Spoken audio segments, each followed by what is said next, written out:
నమస్తే, welcome to కాలోజ్ TV. ఒక sad news చూస్తూ ఉన్నాం.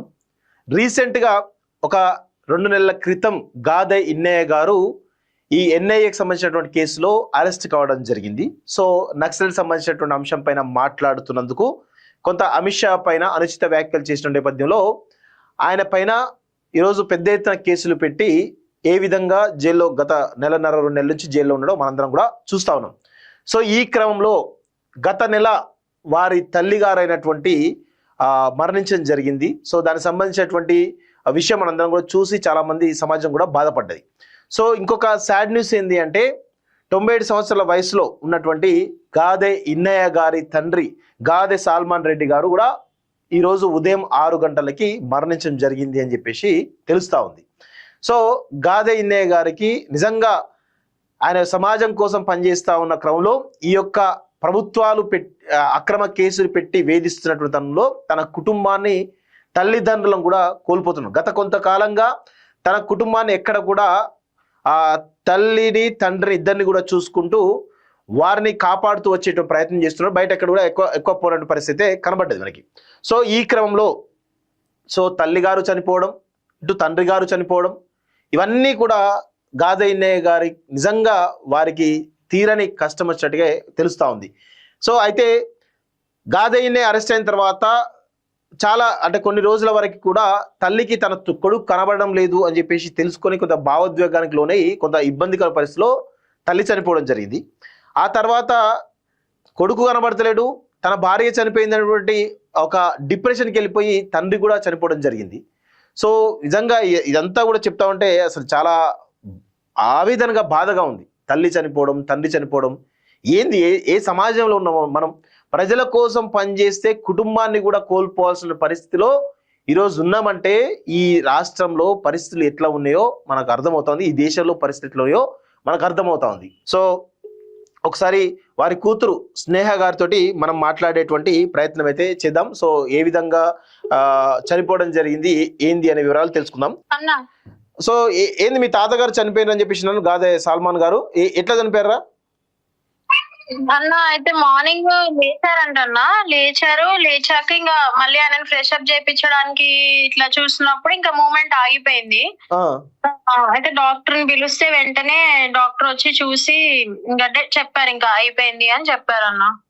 ఓకే, అంటే ఎందుకు, అంటే ఏమైనా కారణాలు ఏమైనా ఉన్నాయా, ఆరోగ్యపరమైన కారణాలు ఏమైనా ఉన్నాయా?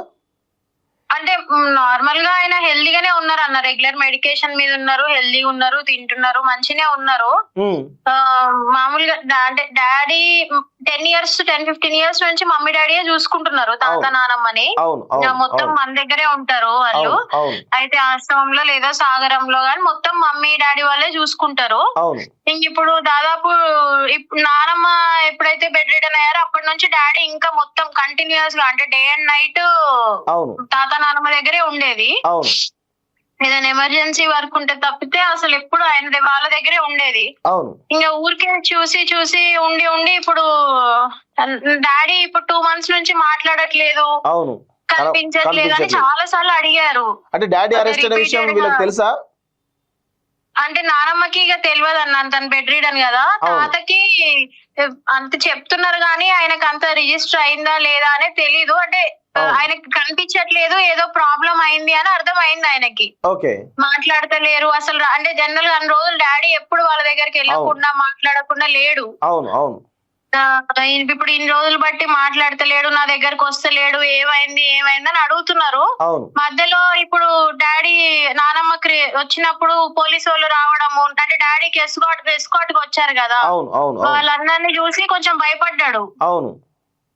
ఇంకా భయపడి దాని తర్వాత 2-3 రోజులు తినలేదు, ఏమైంది అని బాగా అడిగిండు. తినలేదు బాగా, అంటే ఇంకా కంటిన్యూస్ గా డాడీని బాగా అడిగిండు ఒక 2-3 రోజులు. ఇంకా దాని తర్వాత ఒక్కసారి డాడీకి జైలు నుంచి 2 times మాట్లాడే ఆప్షన్ ఉంటది కదా అన్న. ఒక్కసారి మమ్మీ నెంబర్ కి, అంటే డాడీ మమ్మీ నెంబర్ అక్కడ ఉంటది కదా డాడీ దగ్గర, ఫోన్ చేస్తే ఒక్కసారి హలో అని చెప్పినప్పుడు మాట్లాడినప్పుడు ఒక 2-3 రోజులు వస్తానా, నేను వస్తాను, తొందరగా వస్తాను, నువ్వు మంచిగా ఉండు, తిను అని చెప్పిన ఒక 2-3 days తిన్నాడు. చెప్పినాక ఇంకా మళ్ళీ అట్లనే రిపీట్ అవుతుంది. అంటే ఇక నాన్న రాకపోవడము, నాన్నని చూడలేకపోవడము, నాన్న మీద అవ్వడము. అవును. సో ఇదంతా కంప్లీట్ గా ఈ డిప్రెషన్ కి వెళ్ళిపోయి చనిపోవడం జరిగింది. ఆయన ఇన్ని రోజులు హెల్దీగానే ఉండే అన్న, ఏజ్డ్ అయినా కూడా ఆయన పని ఆయన చేసుకుంటుండే, లేస్తాడు, వాష్రూమ్ కి వెళ్తాడు, ఆయన తింటాడు. అవును. కంప్లీట్లీ డిపెండెంట్ గా, అంటే హెల్ప్ కావాలి, లేచి కూర్చొని మెడికేషన్ ఇవ్వడానికి దీనికి. అవును. మాట్లాడగలుగుతుండే. అవును, తన పని తాను చేసుకుంటుండే. అంటే కొంచెం మొత్తం పని చేసుకోలేడు కానీ జస్ట్ బెడ్ మీద నుంచి లేచి మళ్ళీ పడుకోవడం, ప్లేట్ లో పెడితే ఆయనకైనా కొంచెం కొంచెం తినడం. ఓకే, ఇప్పుడు జరిగిపోయిన విషయము డాడీకి తెలుసా? తెలుసు అన్న, ఇందాకే తెలిసింది. చెప్పాము, బాగా ఏడుస్తున్నారు, ఆయన అసలు మాట్లాడలేకపోతున్నారు. ఆయన లేనప్పుడే ఇద్దరు జరిగిపోవడం అనేది ఆయన అసలు తీసుకోలేకపోతున్నారు, బాగా బాగా ఏడుస్తున్నారు. ఇప్పుడు మరి బెయిల్ ఏమైనా అప్లై చేశారా కోర్టులో? ఇప్పుడు వేస్తున్నాం అన్న. యాక్చువల్లీ మనది బెయిల్ ఆర్డర్స్ కి కూడా ఉంది, ఇప్పుడు వేస్తున్నాము. ఇప్పుడు బెయిల్ వేస్తున్నాం. ఎట్లయినా ప్రభుత్వం చొరవ తీసుకొని ఆయన రిలీజ్ చేయాలని కోరుతున్నాం అన్న. ఆయన ఎంతో చేసిండు తెలంగాణకి, కాంగ్రెస్ గవర్నమెంట్ కి. ఇప్పుడు దయచేసి ప్లీజ్ హెల్ప్ చేయండి. సో గాదె ఇన్నయ్య గారి కూతురు చాలా ఆవేదనతో చెప్తా ఉంది. సో తెలంగాణ రాష్ట్రం కోసం ఆయన జీవితాన్నే త్యాగం చేసిండు. ఈవెన్ కాంగ్రెస్ మన బీఆర్ఎస్ ప్రభుత్వం రావడానికి వన్ ఆఫ్ ది రీజన్ గాదె ఇన్నయ్య గారు. కేసీఆర్ ముఖ్యమంత్రి కావడానికి బీఆర్ఎస్ పార్టీ ఎజెండాను డిసైడ్ చేసింది గాదె ఇన్నయ్య గారు. తర్వాత కేసీఆర్ తప్పులు చేసి చెప్పేసి కాంగ్రెస్ ప్రభుత్వం రావడానికి కారణమైనటువంటి వ్యక్తి గాదె ఇన్నయ్య గారు. సో ఇలా ఇంత సమాజం కోసం, తెలంగాణ కోసం ఇంత చేస్తే ప్రభుత్వాలు చాలా దుర్మార్గంగా వ్యవహరిస్తున్నాయి. ప్రభుత్వాలు చాలా కనీసం పట్టించుకునే పరిస్థితి కనబడుతోంది. మొన్న తన తల్లిని కోల్పోయిండు, ఈరోజు తన కొడుకును, తన యొక్క తండ్రిని కూడా కోల్పోవడం జరిగింది. సో ఇలాంటి పరిస్థితి ఎవరికి కూడా రాకూడదు. నిజంగా గాదె ఇన్నయ్య గారు చేసేటువంటి పోరాటం తెలంగాణ కోసమే కదా, తన వ్యక్తిగతం కోసం కాదు. తన ఏంది 1000 మంది పిల్లలు చదివించింది ఇప్పటివరకు.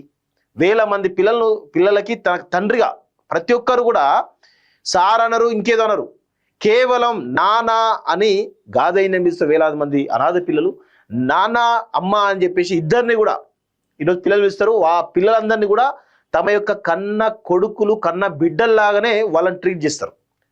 అలాంటి పరిస్థితి, అలాంటి ఒక మానవీయ కోణంలో ఒక విలువలతో కూడినటువంటి జీవితాన్ని 1000 మంది పిల్లలకి ఇచ్చినటువంటి వ్యక్తి గాదె ఇన్నయ్య గారు. అవే కాకుండా తెలంగాణ కోసం 1994 నుంచి ఇప్పటి వరకు కూడా తెలంగాణ బావు కోసమే ఆయన కొట్లాడుతున్న వ్యక్తి గాదె ఇన్నయ్య గారు. సో ఇలాంటి పరిస్థితుల్లో ఇంత కష్టం రావడం నిజంగా బాధాకరం. తెలంగాణ సమాజం అండగా ఉండాలి, తెలంగాణ ప్రభుత్వం అండగా ఉండాలి. కేంద్ర ప్రభుత్వం కూడా ఆయనపై పెట్టినటువంటి కేసులు ఏవైతే ఉన్నాయో అవి ఎన్ఐఏ కేసులు నిజంగా చాలా దుర్మార్గమైన కేసులు పెట్టిరు. సో ఇవన్నీ కూడా దయచేసి ఈ మానవతా హ్యుమానిటీ కోణంలో వారికి బెయిల్ ఇవ్వాలని చెప్పేసి కూడా ఈరోజు కోరుతాను. ఇంకా ఎన్ని చావులు చూడాల్సి వస్తుందో అని ఒక భయం వేస్తూ ఉంది మా అందరికి కూడా. సో ఇప్పటికైనా కానీ కేంద్ర రాష్ట్ర ప్రభుత్వాలు గాదె ఇన్నయ్య గారిని ఒక మానవతా కోణంలో వారు చేసినటువంటి ఏవైతే పనులు ఉన్నాయో, సమాజం కోసం వారు చేసినటువంటి ఏవైతే పనులు వాటన్ని దృష్టిలో పెట్టుకొని వారికి బెయిల్ ఇచ్చి వారికి ఒక వారిని కాపాడాల్సిందిగా మేము కోరుతాను. చాలా డిప్రెషన్లో కూడా ఉన్నాడని చెప్పేసి తెలుస్తూ ఉంది. సో ఇది గాదె ఇన్నయ్య గారి తండ్రి సంబంధించినటువంటి విషయం. సో చూస్తున్నాండి college TV. Thank you very much.